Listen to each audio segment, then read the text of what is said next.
Monsoon to me is the magic of chai and biscuits together.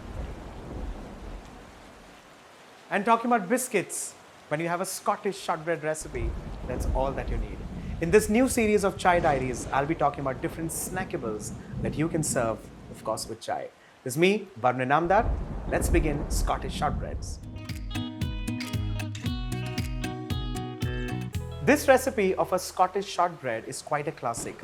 All you need to do is follow the measurements with absolute precision, and then you just need to bring everything together in a bowl, and that's about it. Just to kind of run it all once and forever. 160 grams of refined flour, 110 grams of butter, 55 grams of rice flour, 55 grams of powdered sugar, and 3 grams of salt. The whole idea here is to bring all the ingredients together, shape these, keep it in the freezer, and put it straight in the oven. Beginning with butter. In this case, this is salted butter. In case you could lay your hands on white butter, by all means go all out and use it. But yellow butter will just bring in that little bit of a yellow touch or a tinge to this recipe. To this, let's add in powdered sugar and cream this together. The whole idea here is to ensure that the fat and the sweetener just kind of mix together. This is an absolute refined recipe, so ensure all the ingredients are of superior quality. Just bring these two ingredients together and that's about it. What we've done is we've made our life really simple in this case because we've followed everything by measure. Once you have it by measure, you're bound to get a short crust pastry. By short crust, I mean khasta, almost like a naan kathai. Now, naan kathai is something that Mumbai is associated with, especially in monsoons. All we wanted at one point in time was Irani chai and naan kathai, and that's about it. This, of course, takes it to another level because we're making a Scottish recipe, which is again a traditional recipe. And this, if you see, has no flavor. There's no vanilla in this, no cinnamon in this, absolutely nothing. It's like a canvas. You can have this with chai, you can have this with cream, you can have this with jam, you can have this with marmalade. Just go all out and make this fascinating. Let's add in rice flour. This is going to bring that nuttiness in the recipe. A touch of salt. Remember the fact that I have used salted butter. And lastly, to this I'm adding in refined flour. There's no leavening in this recipe. There's no baking powder, there's no baking soda. It's just a recipe which is created on the principles of shortening or short crust. Now you'd be confused, what do I mean by shortening and short crust? Shortening technically means fat, and short crust means that whole bite, that whole crusty, crunchy bite of a biscuit. Let me scrape all of this, dip my fingers in, and create a breadcrumb-like texture. Now this is what I mean by breadcrumb texture or consistency. This is what I'm looking at because this is going to define the whole bite of the biscuit. The next step is to bring all of this together. You're literally supposed to bind this like so. Of course, with some pressure.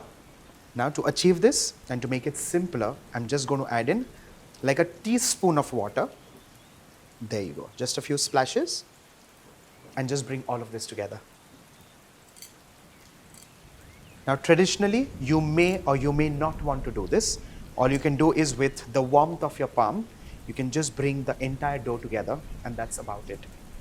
Once all of this comes together, I'm going to transfer this on the workbench.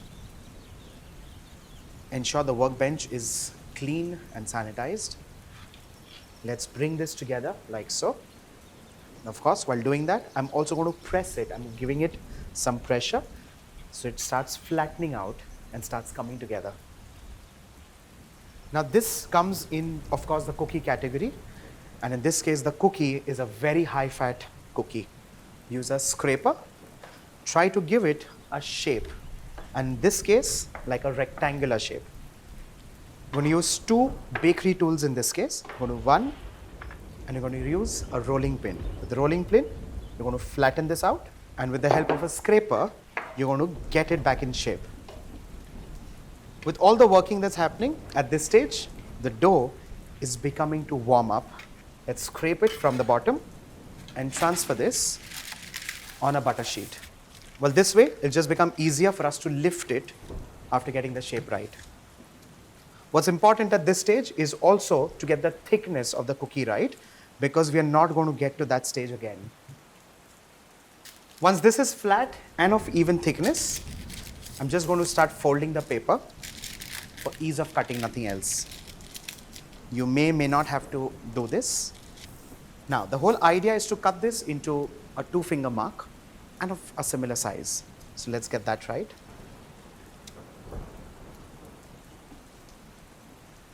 If you're doing this for the first time, you may find the need of using a scale or a ruler.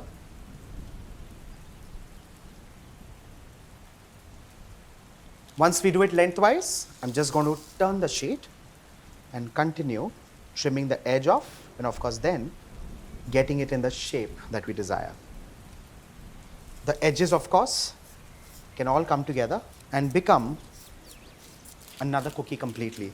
You can add in your chocolate chips to this, you can add in some coffee powder, you can add in some cocoa nibs and make a different flavored shortbread. For now, I'm just keeping this aside. With the help of a fork, we're going to dock this. And the purpose of docking is to ensure that the steam that eventually generates because of the natural water or the added little water that we have in the recipe will start generating some steam, and the cookie will start baking, of course, but also because of that heat, it'll start generating some steam and cook the cookie from within. This also is one of the most identifiable shapes of a Scottish shortbread.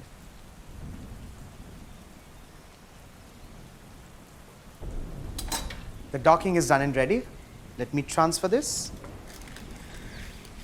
on a pallet that is freezer friendly. This goes in the freezer for 10 minutes, allow this to cool down, and then we'll bake this. This is now chilled. The next step is to put this to bake. The idea here is to carefully lift the biscuits and start placing them on the baking sheet. The whole idea of putting this in the freezer is to ensure that the shape does not get changed, especially while lifting this and transferring this. If you'd have realized and noticed, just a few minutes back, it was very fragile, extremely delicate, but now at least we can handle this. The next step is to bake this, and like I said, 135 degrees Celsius, 45 minutes.